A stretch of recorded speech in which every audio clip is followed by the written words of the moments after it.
your pause.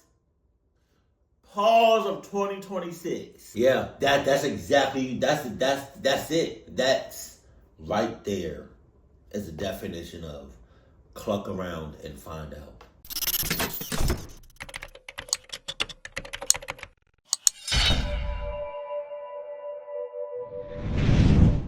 Not gonna lie to you. This popcorn is the same popcorn that y'all saw in the previous video. It is stale. I think it's good. I've had stale popcorn before, but it's been a while. Let me see. Let me see what it's talking about. Hold on. It smells like popcorn. Tastes like popcorn.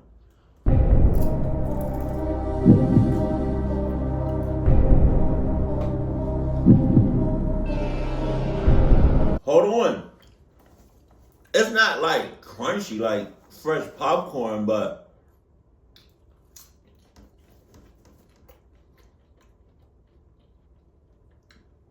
we can do something with this. Let's get back. Let me see. Today, I'm going to tell you two wild stories. The first story is about a little-known invasion of a South American country in 1949 that had absolutely insane unintended consequences. And the second story is about this very strange ritual that typically did not have horrible consequences. But one time, in 1851, it did. But before we get into today's stories, if you're a fan of the strange, dark, and mysterious delivered in story format, then you've come to the right place because that's all we do, and we upload 2, 3, even 4 times a week. So if that's of interest to you, please offer to take the like button on a nice whale watching cruise. But once you're out in the middle of the ocean, just throw them overboard and leave. Also, please subscribe to our channel and turn on all notifications so you don't miss any of our uploads. Okay, let's get into today's stories. Hello.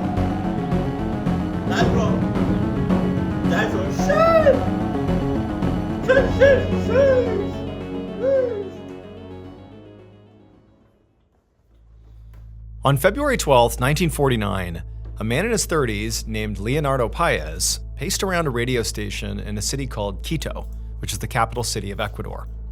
It was a Saturday night, and Leonardo and all the people around him were working very hard to get ready for an urgent broadcast.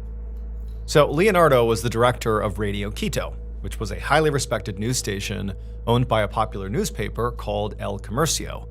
Most people in Ecuador basically got all their news either from this news station or that newspaper, or both. And running a radio station with such a great reputation was really a source of pride for Leonardo, who had grown up in Quito. So he took his job very seriously, which was why tonight was such a big deal for him. He was about to deliver a potentially life-changing broadcast to the entire city. And just thinking about the gravity of this moment was making him feel sick and sweaty. In the room with Leonardo was a team of producers and sound technicians, as well as one of the station's top news anchors. Most of the last-minute work they were all doing involved organizing stacks of paper that contained instructions about what to say and what to do during this pivotal broadcast. That's what the anchor was double-checking right now.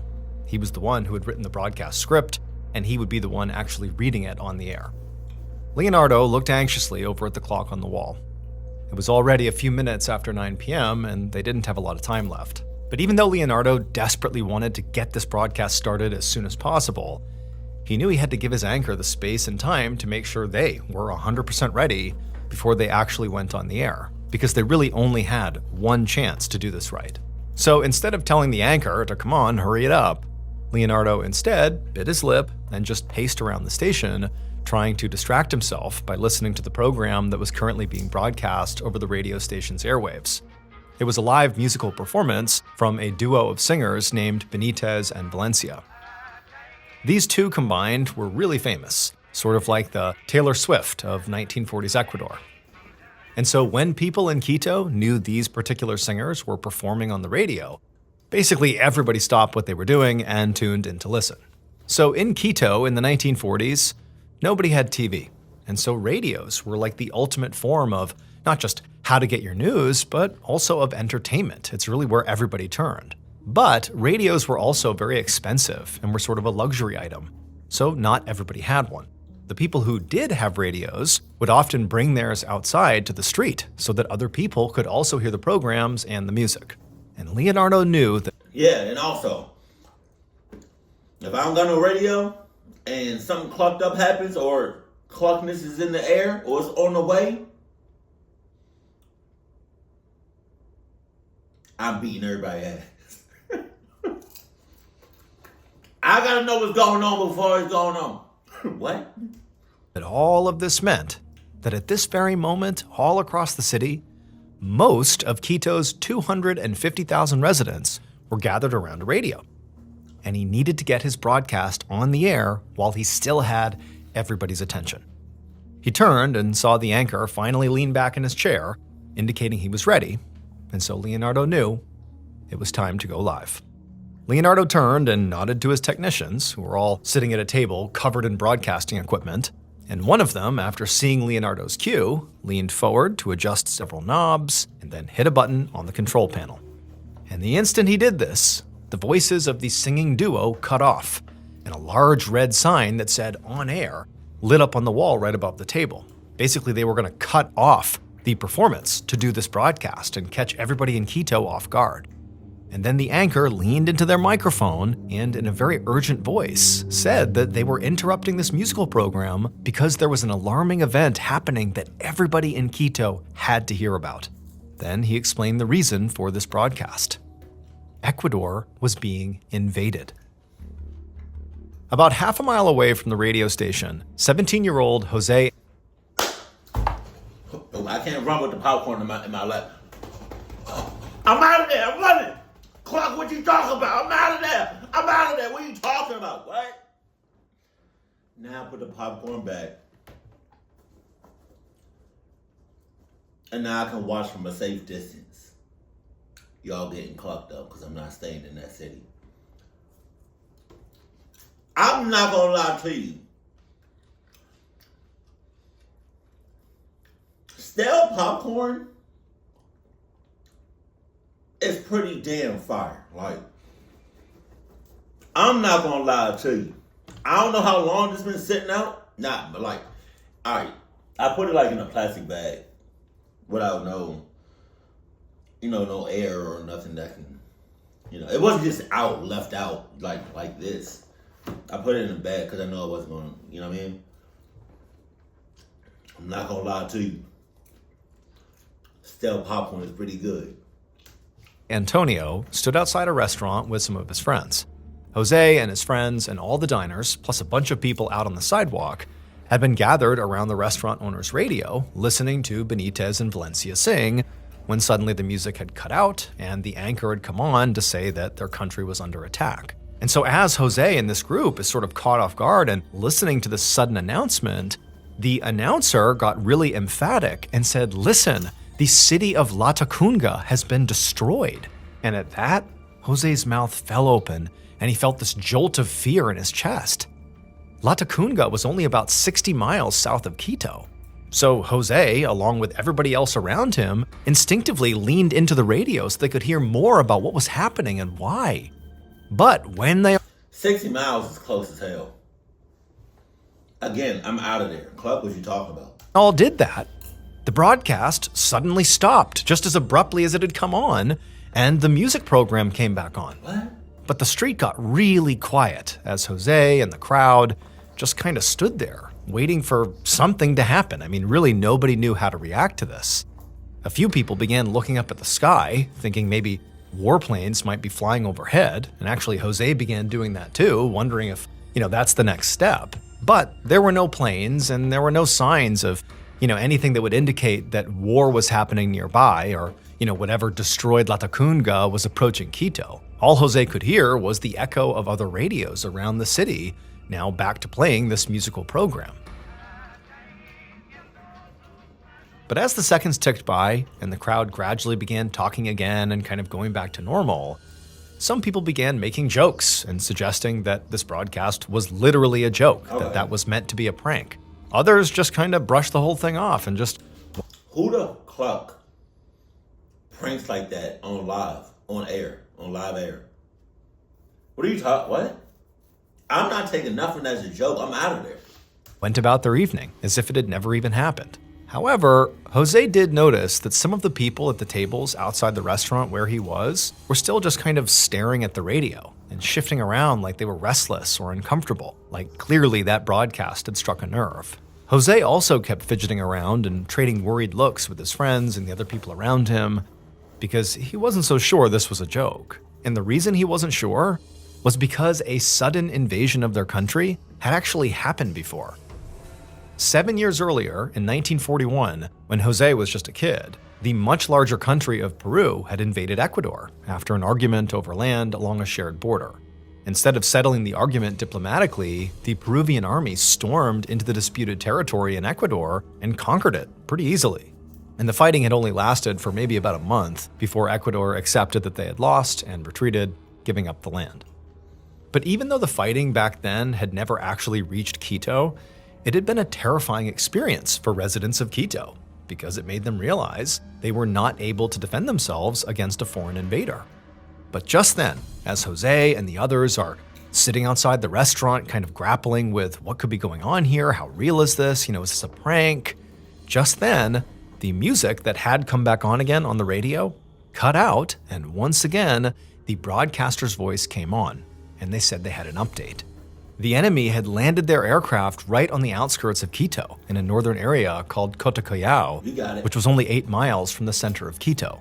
And suddenly Jose and the others realized that if the enemy had destroyed Latacunga in the south and now landed in Cotocollao in the north, then the city of Quito was effectively surrounded.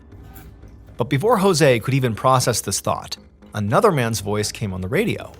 And unlike the first voice, which was emphatic but, basically calm, this guy was absolutely panicked. He said he was the chief of Quito's newspaper, and then he basically screamed, "The airbase has been taken over by the enemy and destroyed. They're exterminating everything and everyone." Cause not me. You're not exterminating me. You know why? Cause I'm already 6 miles out. Plus 6. Plus 6. Plus another 6. Plus 6. Plus 6, plus 6, plus 6, plus 6, plus 6, plus 6. Plus 6 miles. However many miles that is, add it together, that's how far I'm out. He continued to yell that the enemy was using poisonous gas and they were using fire and they were literally killing people and destroying homes and buildings. And then he issued a simple and terrifying warning. They're coming. Jose felt himself let out this yelp that he couldn't even control. He was so suddenly terrified. But he didn't even hear it because all around him, everybody else seemed to react basically the same way all at once. And the streets erupted in screaming and praying and just absolute chaos. Some people began pointing up to the sky, yelling that they could see the enemy. More and more people suddenly began flooding out onto the streets, crowding around the radios, trying to hear more information. They're all terrified and they don't know what's going on. Jose wanted to begin to tell these new people who were coming outside sort of what he and others had heard so far, but everybody out on the street was sort of talking over each other. It was just complete madness. And then literally on the radio, there's all these different voices coming over because clearly the news station is panicked and they can't even get a cohesive message out over this broadcast. However, despite this madness, the one word that kept coming through on the radio that everybody heard was "Go hide. Hide from the enemy. Hide."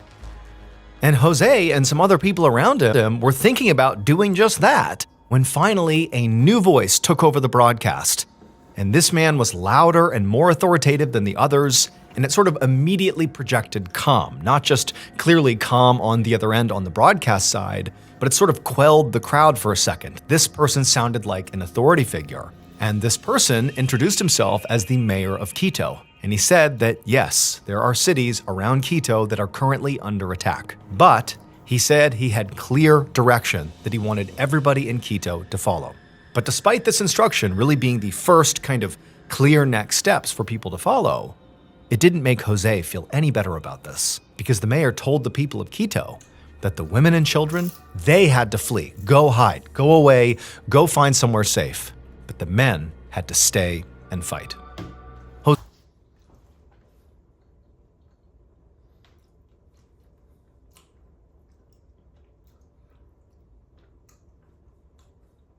Maya, you got all of that. You got, matter of fact,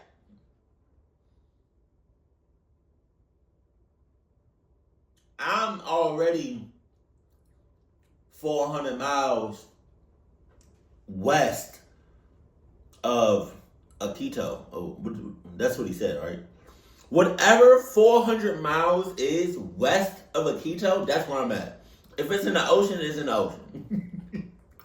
Jose felt this rush of adrenaline because he's thinking, am I old enough to be considered, one of the men? Will I be expected to fight, or are they going to tell me to go flee with the women and kids? Like, he didn't really know, but he had this calming thought. He's like, you know what? We're at war, and I am going to fight.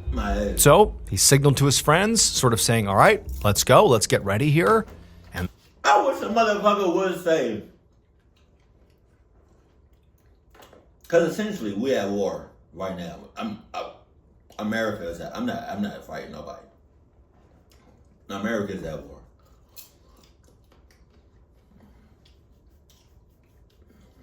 I wish Trump would say, everybody got to fight for this country. I didn't want to be here in the first place.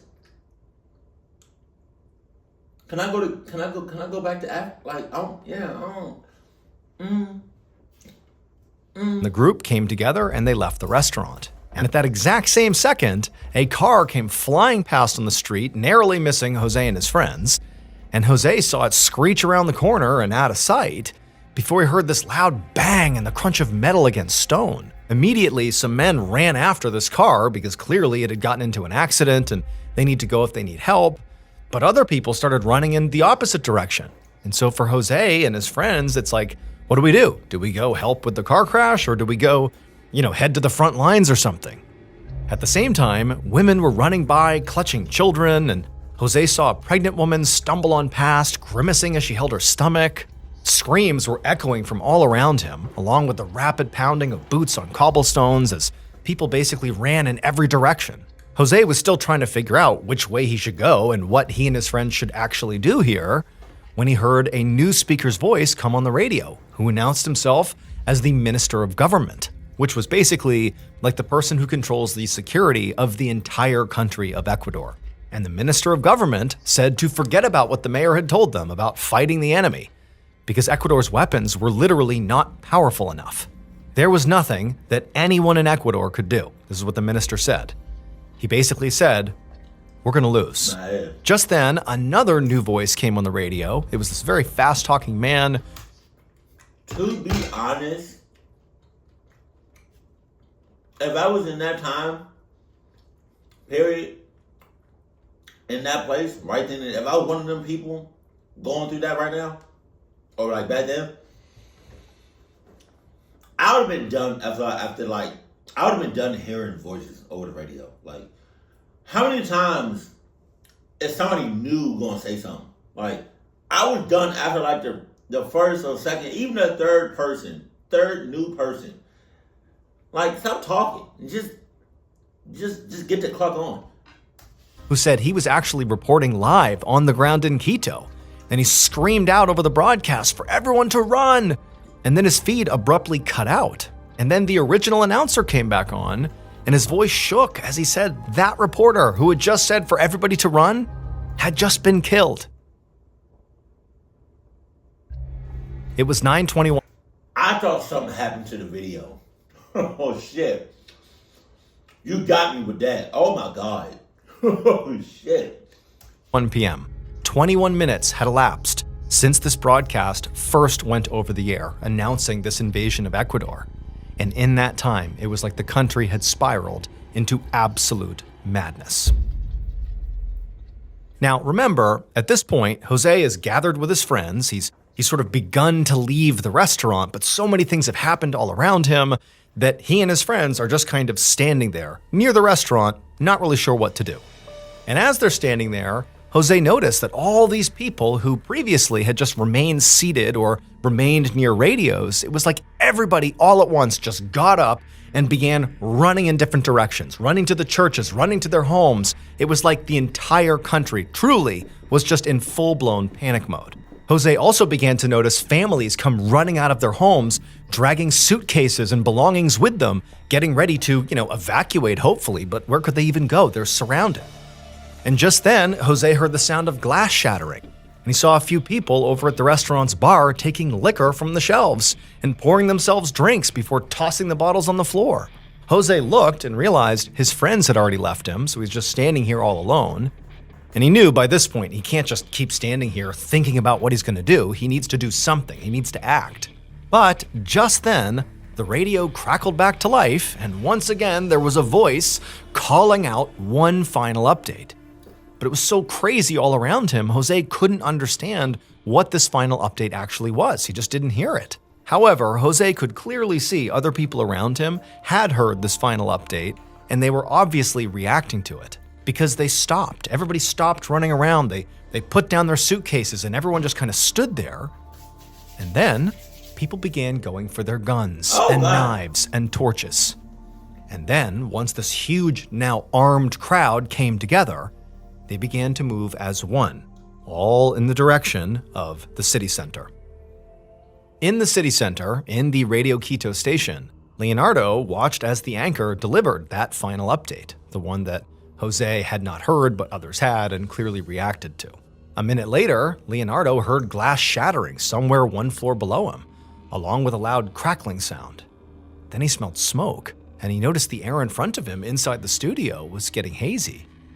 And then from outside the building, he heard somebody yelling, "Fire!" Behind Leonardo, the anchor grabbed the microphone and pleaded on air to anybody who was listening that the radio station was in trouble and to please come help. But there really was no one left to help them. They were on their own. And when Leonardo and his team realized this, they knew they had to get out of this station by themselves. And so they ran together down the stairs to the exit. But before they even got to the bottom of the steps, the smoke from the fire became so thick they couldn't even breathe. Leonardo realized that the whole first floor must be engulfed in flames.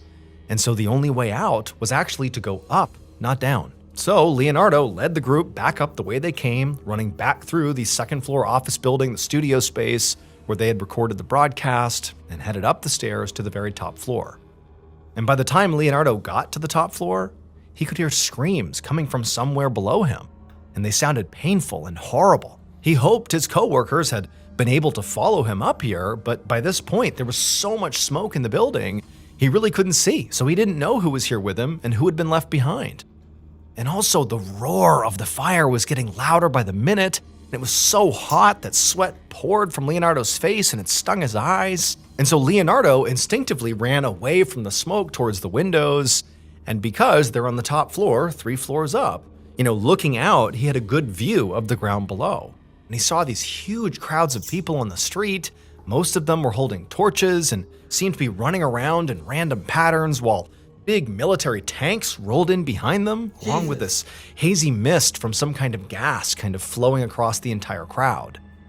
Just then, Leonardo felt the floor under his feet begin to shake, and he frantically began to think, how am I going to get out of here? I need to escape. And that's when he saw the roof next door. So the radio station sat next door to a school, which was at this point not yet on fire. Now, the school building was not connected to the radio station, but it was close enough that Leonardo realized that he might be able to open up a window that he's standing right near, get a running start, and literally jump out the window and land on the school roof. Now, obviously, if he undershot this jump, he would fall to the street below and die, but the alternative was stay here and be burned alive. So Leonardo just opened up the window, he backed up, took a deep breath, got a running start, and jumped out the window. He flew into the air, arms flailing as he willed himself to land on the school roof, and after a millisecond in the air, he comes crashing down, slams onto the school building. He had made it. It was painful, but he had escaped. But Leonardo didn't have time to waste here, nor did he really have time to wait to see if others would also make this jump. I mean, he really felt like he's sort of on his own here. And so up he got, and despite the pain from impacting the roof, he was basically okay. And he walked across the school building until he went to the next roof. Basically, the next building butted up against the school building. So he climbs onto that roof, and he walks across that roof until he reaches the next building. Again, these buildings are all connected, so there's no more jumping from, one building to the next, but he is going roof to roof, basically high up above the streets of Quito. And down below, he sees, all this madness with the tanks and all these people with torches. He doesn't really know what's going on here. And eventually, he reaches a roof, as he makes his way, that a family was sitting on. And the family, they were looking out at the city, where the sky was still glowing from the light of the fire Leonardo had just escaped from. And when they saw Leonardo, they told him they had actually been down on the streets in that crowd. But when it became too dangerous, they had come up here to escape. And they asked Leonardo, had he done the same thing? Is that why he was here? Leonardo said no, and then he told them who he was and how he actually arrived here and why, and then he asked them for help. And for a second, the family just stared at him in shock. But then they began to talk to each other, and from what Leonardo could hear, and also based on facial expressions, the family seemed mad. But finally, the father looked at Leonardo and said yes, they would help him. However, there was a condition. He told Leonardo that under no circumstances could he, Leonardo, go down on the street with that crowd. The father said Leonardo would have to hide out in this family's house because, the father explained, that everybody in the city, including all those people down there, wanted Leonardo's head. Oh, shit. It would turn out Leonardo's broadcast had actually been wildly successful. It had done exactly what he hoped it would do. It grabbed the attention of basically everybody in Quito. The whole city stopped in its tracks to listen to what the broadcast had to say. However, there was one very important fact that Leonardo had decided not to mention in this broadcast until the very end, when in many ways it was already too late. This fact was the final update, the one Jose had not been able to hear, but that had caused everybody on the street who had heard it to stop running around, stop screaming, and just get their guns, knives, and torches and head towards the center of town. The fact that was held off until the very end was this whole broadcast was a farce. The invasion was not real. Oh, give me that head, boy! Give me that head! Pause. Mega pause. Pause of 2026. Give me that head, boy. Hell no. Oh yeah. Oh yeah. That head is mine. Pause again. Oh my God. Oh yeah. That's crazy. Holy hell. It was an act, a prank, a joke. The broadcast was like this play. It was an adaptation of a fiction novel called War of the Worlds by H.G. Wells, which is about an alien invasion. And so what Leonardo did is he orchestrated this broadcast to sound and feel like a real breaking news broadcast about an alien invasion. The exact same thing had actually been done in the United States a few years earlier in 1938. But in the American version, the listeners had been warned at the beginning of the broadcast that it was not real. And it still caused mass panic, even though they had been warned.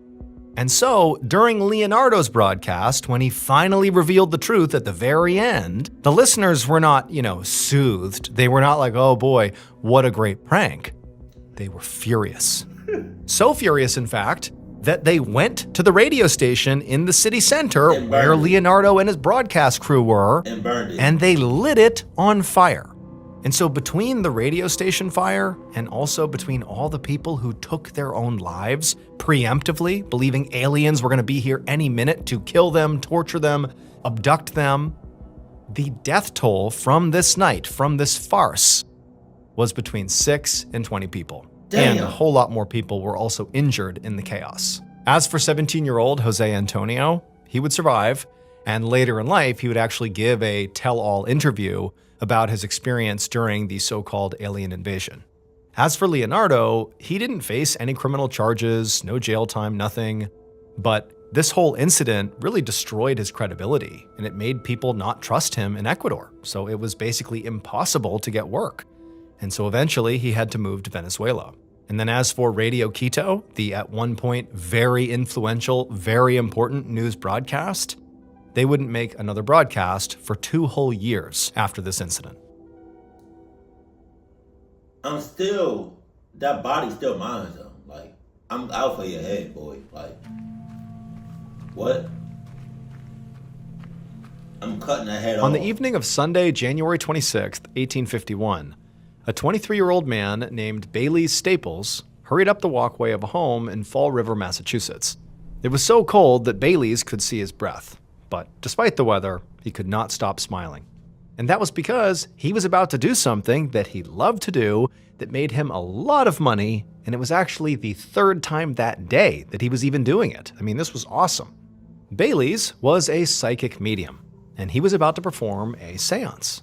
So at this point in America, in 1851, there was this phenomenon going on called the spiritualist movement. Basically, huge numbers of people began to believe that the living and the dead could actually communicate with each other through mediums like Bailey's. I'm good. And at this time, there was a very specific way that mediums... Yeah, I'm good. Yeah. Yeah, we're not doing that. I'm good on all that. Every last one of them. I'm good. I'm good. I had a connection with my mother. Like, I remember when, I think it was like either like a year later or later that year, after my mom died, I had a vision. I mean, not a vision, I had a dream about her. And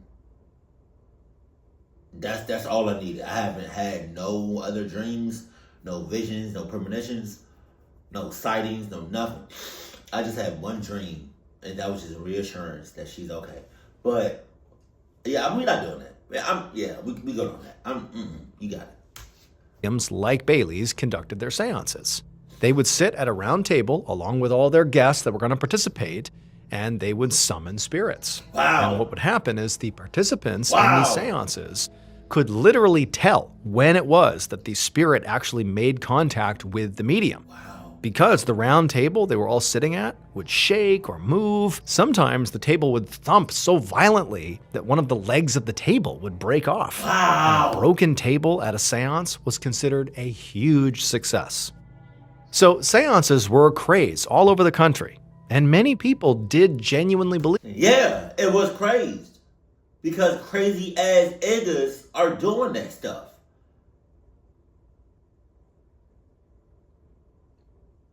Anytime I hear anything about summoning or mentioning or like anything that having to do with spirits, I'm good on all of that. Believe that, people like Bailey's mediums could talk to ghosts in these seances, but there were lots of people also who didn't believe any of it, thought it was completely made up, but they would still hire people like Bailey's to have these seances at parties and other functions as sort of a form of entertainment, kind of like how you might hire a band or a magician. And in Fall River, Massachusetts, there really was a big appetite for these seances, both because people believed they were true and lots of people who thought they were fake. And it's in part because there were lots of homes in Fall River, Massachusetts at the time that sort of had some history about being haunted, and so there was sort of groundwork laid for both believers and non-believers to contract people like Bailey's. Now, to be clear, Bailey's whole seance act was a blatant fake. In fact, many of the people who hired Bailey's knew in advance that it was all an act, that Bailey's really was more of a performer. Yeah, but now, I don't care if it was an act or not, if it was real or not. You doing the action and you doing and saying certain things, I'm good on that. That's like you bringing a Ouija board to my house. Like, that's like, I don't know how to, that's like you bringing the box that the Ouija board was into my house. I'm clucking you up on the spot. Than a psychic medium. But Bailey's was really good at faking it, and so he had become kind of like the go-to medium, certainly in Fall River, which meant for him to maintain this flow of business, he really had to put full energy into every performance to keep getting people to call on him. So on this day, as Bailey's is sitting there getting ready to start his third seance of the day, he was tired. I mean, it's pretty exhausting to do these performances. But he knew he just had to get that second wind and just push through and do as good of a job as he possibly could. And so as the homeowner of this third seance opened up the door and let him inside, Bailey's was sure this was going to be at least as good, if not better, than the other performances of the day. Moments later, the homeowner, John Gardner, led Bailey's into the living room where several other guests were already gathered. Bailey's immediately snapped into character.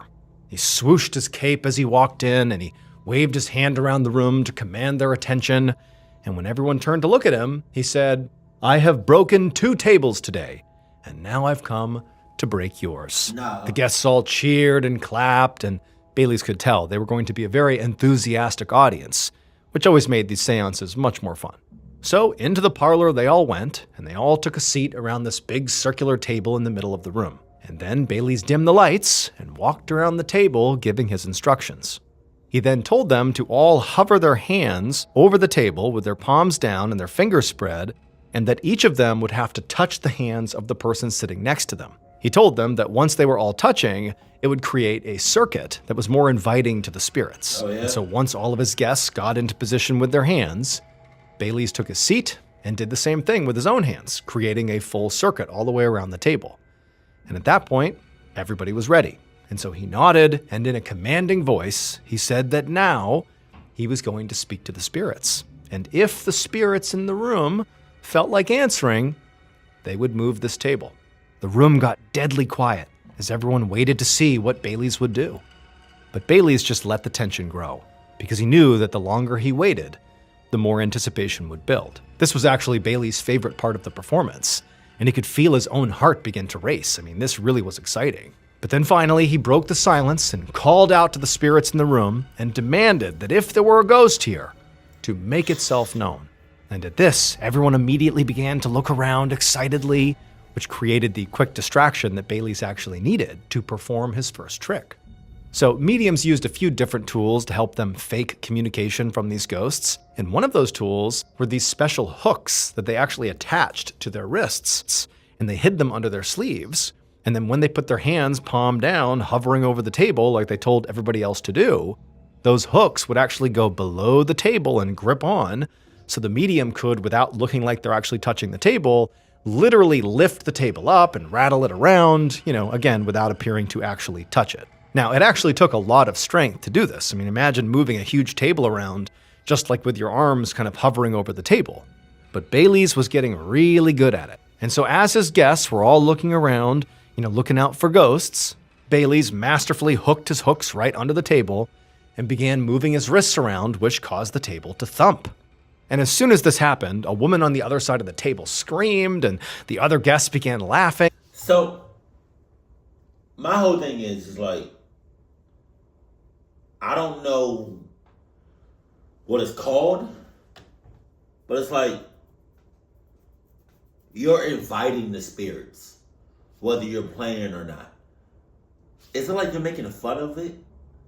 Of the real thing that they're, or imitating it or something? It's just a bad thing for you to be doing. This is a club thing for you to be doing. And getting really excited, but Bailey's was only just getting started. He called out to the spirit again, much more forcefully this time, and as he did, he literally made the table rise off the floor as all the guests gasped. One man asked how Bailey's was even doing this. I mean, he knew this was fake, but how are you lifting the table up? Because his hands are over the table, remember. It's just these secret hooks underneath. But Bailey's just kind of ignored the man and smiled. And then he said to the spirit that if you're willing to communicate with us, rap on this table one time. And then Bailey's used the hook, underneath the table to make a knocking sound. And as he did this, the woman who had first screamed on the other side of the table, she jumped. She was so scared. And it actually caused Bailey's to have this surge of adrenaline, like he was really doing a good job. And so Bailey's actually kind of leaned into this and rattled the table a bit more for dramatic effect. And in doing this, Bailey's was really exerting himself. He's trying not to give off the vibe that he's moving this table around, but he really is. And so he's sweating bullets, and he's also yelling out to the spirit, demanding them to come forward and talk to us. But then, as Bailey's is doing this big act here that he in no way suspects is going to actually call spirits into the room, he suddenly felt the room turn icy cold. Oh, gee, He see? had this weird tingling sensation flowing through him. See He what I'm blinked saying? and then his vision got hazy. See? This had never happened to him during any of his seances. See what I'm saying? My man Toby is in the room with y'all. Toby! You in there? In 1851, my nigga? It's 2026. How you over? Oh, okay. He was over there too. He don't die. He just is. What? And clearly it was having an effect on him because he no longer was trying to communicate with the dead. He was just kind of standing there, very uneasy, like this seance was actually doing something, that there really might be spirits in the room. Now, Bailey's can tell he's getting stared at, and he doesn't want to destroy his business here, like he needs to maintain the act. He can't just spook himself out and stop the seance. But at the same time, he couldn't break out of this weird feeling he had. The room felt so cold. I mean, something was off here. And then he tried to move, and it was like he couldn't. He was frozen. Now, at the same time Bailey's is experiencing this, across the table, the homeowner and host, John Gardner, is just sitting there staring at Bailey's, trying to figure out what's actually happening here. And from his perspective, he watched as Bailey's went from sort of standing there awkwardly, unable to move, it looked like, to then sitting down in his chair and sort of lurching back in this awkward position. And then Bailey's eyes began darting all over the room, and also his breathing got really ragged and heavy. And John couldn't help but feel. Yeah, that's exactly that's it. That's right there is the definition of cluck around and find out. Feel like it looks like Bailey's is possessed Yes. for real. And then Bailey's began to speak, and his voice sort of cracked as he did, and he began mumbling something that John and the others couldn't understand. I mean, John, he really couldn't help it. He felt sort of spooked by this. I mean, this was really convincing. John actually wanted to applaud. I mean, Bailey's acting was so good here, but he also didn't want to destroy the act and sort of break his character. You know, like Bailey's, John and most of his guests did not believe seances were real at all. But, I mean, Bailey's performance was really turning out to be way better than any of them had expected. But just then, Bailey's shot up out of his chair, and the whole table thumped again and shook, and then Bailey's let out this almost ghostly sounding moan, and then one of John's guests asked if the ghost was speaking through Bailey's. But instead of answering, Bailey's eyes rolled all the way back in his head, so only the whites were visible. John and the others were transfixed. I mean, this was just incredible, really kind of scary stuff here. But then Bailey's let out another moan and then fell backwards hard onto the ground. So I have a question. The spirit is inside of Bailey. And then you hear Bailey moan.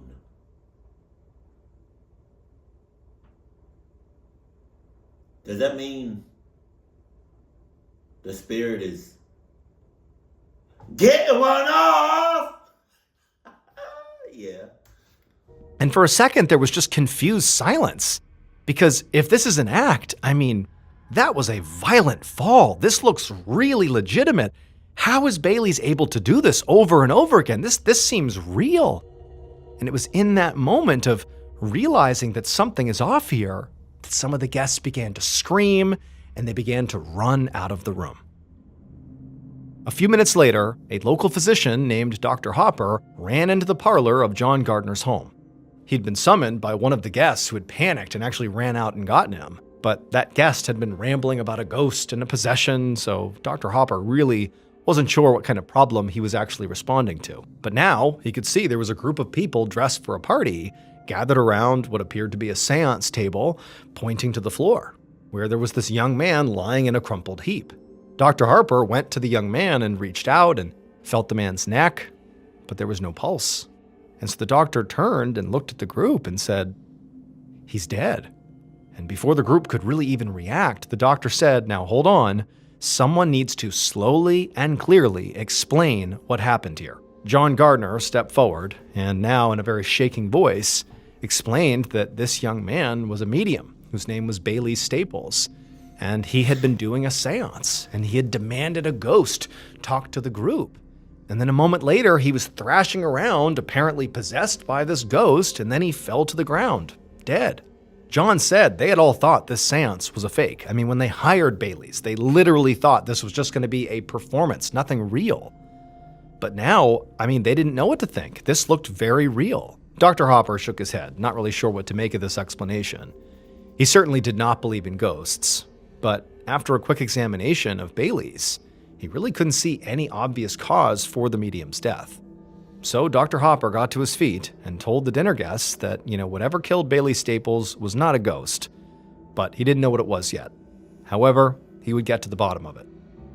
However, by the next morning, news of Bailey's death had spread all over Fall River and beyond, and it made the immediate autopsy that Dr. Hopper wanted to do to figure out what happened to him basically impossible. Now, the reason it was impossible is because some people were claiming that this was a ghost that possessed Bailey's, but it didn't actually kill him. The ghost must have put Bailey's into a trance where he appears dead, but is not actually dead. But if Dr. Hopper performs the autopsy on him, the autopsy will kill Bailey's, so you can't do that. And so pretty quickly, you have all these people that are showing up at Dr. Hopper's clinic and the local police station demanding authorities give them Bailey's body to prevent the doctor from killing him by doing an autopsy on him. And so it's this whole scene. And at the same time, keep in mind, the country as a whole has been taken with seances. That was already something that was sort of happening everywhere. But this story, which sort of legitimized the idea that ghosts could be real and ghosts can also be dangerous given what happened to Bailey's, this story is spreading like wildfire all over the country. And so at a time where people in America were already big on seances, this pretty much dumped gasoline on that. And seances became even more popular, but now because they felt real, not because they were entertainment. On January 28th, so 2 days after Bailey's was pronounced dead, Dr. Hopper stood in the basement of the local morgue holding a scalpel. He had finally gotten the approval to go ahead and conduct his autopsy, but he knew that a lot of people were not happy about it. And now he was looking down at Bailey's body, realizing that, to his own surprise, he was sort of nervous about this. Like the idea that, what if this guy's actually still alive and I'm about to kill him with this autopsy? Now, logically, the doctor did not think Bailey's was in a trance, but it was unsettling how physically healthy Bailey's body looked. He was young and strong with no history of illness, and there wasn't a mark on his body anywhere to explain why he was dead. The only blemishes on his skin were these slight bruises around his wrists, which Dr. Hopper understood were from the special hooks he had been wearing when he died to lift up the table. But Dr. Hopper shook off the nerves and moved his scalpel towards the skin of Bailey's chest and made his first incision, opening up the chest cavity. Damn. And that was when Dr. Hopper saw it. Oh, God. It would turn out, on the day Bailey Staples died, he was at his absolute performative peak as he lifted John Gardner's table up off the ground and made the seance guests scream and laugh. But what Bailey's didn't know, and what Dr. Hopper found when he performed the autopsy, was that Bailey's had a pre-existing heart condition, and his passionate performance, coupled with the physical exertion it took to lift up that heavy parlor table with just his wrists, and the fact that Bailey's had also already given 2 other similar performances that day, caused his weak heart to swell and develop an aneurysm which ruptured and caused fatal internal bleeding. Damn! Bailey Staples had basically put on the absolute best seance performance of his life. It was so good, in fact, that it killed him, and also accidentally convinced an entire house full of dinner guests and many people all across the country that ghosts were real. I didn't need it. You didn't have to do all that. Thank you so much for watching today's episode. Let me know what you thought of it in the comments below. And remember, we have a whole playlist of Places You Can't Go episodes ready for you to binge right now. So go ahead and click here and give them a watch. All right, until next time, see ya. You didn't have to do all that to make me believe in ghosts and spirits. I already do. I was born into born into that. It's crazy. I knew that from the jump. I knew that from an early age. But to do all of that, what you did, you were just really asking for it, to be honest with you. You know, that's like you going to the Grand Canyon, and you go to the Grand Canyon every year, and you just walking on the edge of the cliff, joking around, until you bust your ass and you fall. I don't know what the average height between like the top of the Grand Canyon all the way down to the bottom is, but like, let me see. Let me see something. No, hold on. Let me start over. What is the, what? I don't know how to, okay, yeah. What is the difference between the top of Grand Canyon to the bottom? Here's an answer from geologicians.com. What? I would feel like it's hundreds of feet. Yeah, I really hope you learned your lesson. I really hope the people that was watching you do all of this, I hope they got something out of that and don't try to do the same thing that you did, or just stay away from spirits in general. Keep it cool, keep it classy, and I love you. Stay happy, my family.